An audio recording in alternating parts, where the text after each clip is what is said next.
రథోత్సవం కార్యక్రమానికి మమ్మల్ని ఆహ్వానించి స్వాగతించిన ఆలయ చైర్మన్ గారికి, సభ్యులకు, సర్పంచ్ గారికి, ఉప సర్పంచ్ గారికి, వార్డు సభ్యులకు, మాజీ సర్పంచ్లకు, మాజీ ఎంపీటీసీలకు, వార్డు సభ్యులకు, వివిధ కుల సంఘాల నాయకులకు, ముఖ్యంగా భగవత్ బంధువులందరికీ, హిందూ బంధువులకు, మా మహిళా అక్క చెల్లెళ్లకు, యువతకు, అదేవిధంగా నా వినాయకుల మిగతా నాయకులు, మాజీ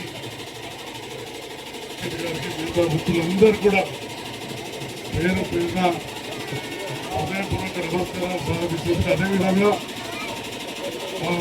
కలిసి పనిచేస్తూ అభివృద్ధి ధ్యేయంగా ముందు నడుస్తాయని చెప్పి రాయకల్ మున్సిపల్ చైర్మన్ గా నూతనంగా ఎన్నికై వచ్చిన చైర్మన్ కట్కర్ రవి గారికి, వైస్ చైర్మన్ సుజనా శ్రీధర్ గారికి, కౌన్సిలర్స్ కు, మండల నాయకులు, కోరం శ్రీనివాస్ గారు, మిగతా అందరికి కూడా శేఖర గంగారెడ్డికి, చాలా మంది మా మాజీ ఎంపీటీసీ గారు, అదేవిధంగా స్పందన గారు, పేరు పేరున హృదయపూర్వక ధన్యవాదాలు. కూడా ఈరోజు ఆ పరమేశ్వరుడు శివాలయంలో అందరు కూడా దర్శన భాగ్యం కల్పించిన పూజారులకు అందరూ కూడా మరొకసారి చేతులకి నమస్కరిస్తూ ఆ శివుని కృప ఆ ధర్మంలో ఏదైతే చెప్తారో లోక సమస్త సుఖినో భవతు అంటారు. అంటే అందరూ బాగుండాలని కోరుకునే ధర్మం అనేది హిందూ ధర్మం. దాంట్లో భాగంగా అందరూ బాగుండాలని కోరుకుంటూ మరొక ఎమ్మెల్యేగా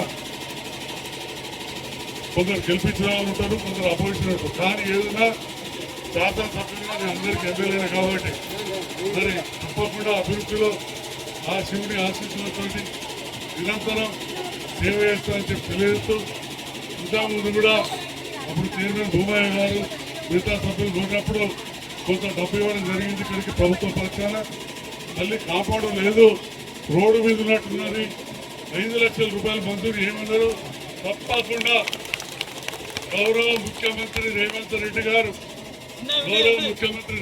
గారు నా పైన నమ్మకం ఉంచి నాకు 5 కోట్ల రూపాయలు స్పెషల్ డెవలప్మెంట్ ఫండ్ ఇచ్చాను.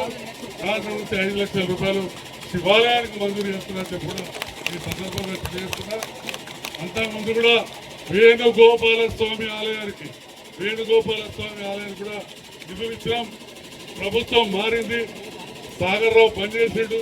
మొన్న ఈ ప్రభుత్వంతో పిలిపించిన కూడా ఈ సందర్భంగా తెలియజేస్తాను. ప్రజాసేవనే తర్వాత ప్రశ్నిస్తాం.